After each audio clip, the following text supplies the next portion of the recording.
अस्सलाम वालेकुम everyone, hope that all of you are doing well.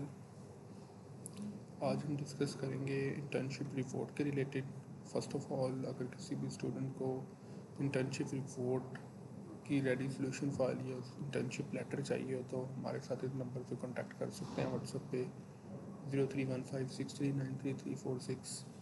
उसके अलावा LMS handling video internship reports projects in सारी degrees के रिलेटेड अगर किसी भी स्टूडेंट की इंटर्नशिप रिपोर्ट हो या किसी किस्म को कोई भी इशू आप हमारे साथ डिस्कस कर सकते हैं।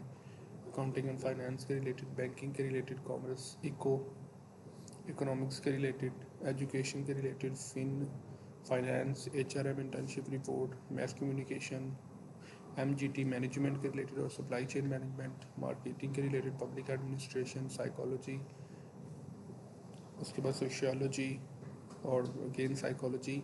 तो इन सारे सब्जेक्ट्स के रिलेटेड किसी की भी इंटर्नशिप रिपोर्ट हो तो हमारे साथ कांटेक्ट कर सकते हैं। अब इंटर्नशिप रिपोर्ट को डिस्कस करते हैं। इंटर्नशिप रिपोर्ट में हमारे पास सबसे पहले है कि आपने अपनी इंटर्नशिप रिपोर्ट जिस जगह पे आपने इंटर्नशिप करनी होती है उसके लिए सबसे पहली रिक्वायरमेंट तो यह है कि आपने अपने आप को स्टूडेंट शो करना होता है। एक जॉब होल्डर बंदा इंटर्नशिप रिपोर्ट नहीं बनाएगा क्योंकि वो यूनिवर्सिटी की पॉलिसी में नहीं है। तो सबसे पहले तो आपने 2 महीनों की इंटर्नशिप रिपोर्ट रेडी करनी है, उसके लेटर बनवाना है, फिर उसके बाद आपने इंटर्नशिप रिपोर्ट सबमिट करवानी होती है LMS के ऊपर और उसके बाद प्रेजेंटेशन होती है, फिर वाइवा होता है। तो अभी यहाँ पे हम इंटर्नशिप रिपोर्ट कैसे बनाते हैं उसको डिस्कस करेंगे। ये 30 से 35 पेजेस की एक वर्ड फाइल होती है। इसमें सबसे पहले आपने अपना एक टाइटल पेज बनाना होता है। टाइटल पेज बनाना है, आपने कंपनी का नेम लिखना है, स्टेटमेंट लिखनी है, अपना name, ID, session, submission date वगैरह ये चीज़ें सारी लिखनी होती हैं। उसके बाद नेक्स्ट आपके पास आपने इस तरह लोगो लगा के उसके बाद लेटर ऑफ अंडरटेकिंग आपने लगाना होता है। ये आपकी LMS से आपको मिल जाएगा। इस पर अपना नाम और सिग्नेचर लिख के आपने यहाँ पे पिक्चर बना के पेस्ट करनी होती है।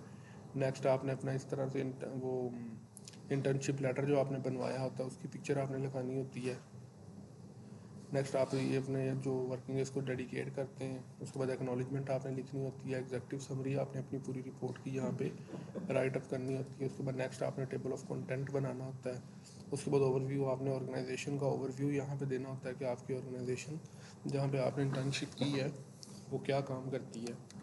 ठीक है, उसके बाद नेचर ऑफ ऑर्गेनाइजेशन आ जाता है। प्रोडक्ट लाइन आपने लिखनी होती है, ये सारी चीज़ें। कंपटीटर्स के बारे में लिखना होता है। ऑर्गेनाइजेशन हायरार्की चार्ट होता है, ये आपने इस तरह से बनाना होता है अपनी ऑर्गेनाइजेशन का जहाँ कहीं पे आपने इंटर्नशिप की होती है। नंबर ऑफ़ एम्प्लॉयज़, उसके बाद सारे डिपार्टमेंट्स के बारे में बताना होता है आपने। नेक्स्ट आपने डिपार्टमेंट्स की डिटेल्स के बाद हर डिपार्टमेंट को लिटिल बिट आपने ब्रीफली एक्सप्लेन करना होता है। ऑर्गेनाइजेशन के ऊपर आपने कमेंट्स करने होते हैं। प्लान ऑफ योर इंटर्नशिप आपने इस तरीके से लिखना होता है। स्टार्टिंग एंडिंग डेट, जिस डिपार्टमेंट में आपने कितनी कितनी इंटर्नशिप की है। टास्क परफॉर्म्ड आपने सारे लिखने होते हैं, कितने आपने किस ऑर्गेनाइजेशन में किए हैं। उसके बाद ये आपने सारी डिटेल्स फंक्शनिंग हर आपके इंटर्नशिप के जो सब्जेक्ट है उसकी डाउनलोड सेक्शन में फॉर्मेट दिया हुआ आपने उस फॉर्मेट के अकॉर्डिंग सारी क्रिटिकल एनालिसिस पहले आ जाता है, फिर स्वॉट एनालिसिस आ जाता है, conclusion, recommendation, at the end आपने इस तरह से रेफरेंसेस लगाने होते हैं और फिर एनेक्सिस में आपने ये पिक्चर्स वगैरह कुछ कंपनी के बारे में लगा देनी होती हैं। तो ये इसका ओवरऑल प्रोसीजर होता है। तो किसी भी बंदे को, किसी भी स्टूडेंट को इसकी बिल्ड सोल्यूशन फाइल चाहिए हो रेडी टू सबमिट तो आप हमारे साथ व्हाट्सएप पे कांटेक्ट कर सकते हैं। मज़ीद इसमें किसी किस्म का कोई इशू हो, किसी स्टूडेंट ने कुछ डिस्कस करना हो तो आप व्हाट्सएप पे हमारे साथ कांटेक्ट कर सकते हैं। Thank you so much.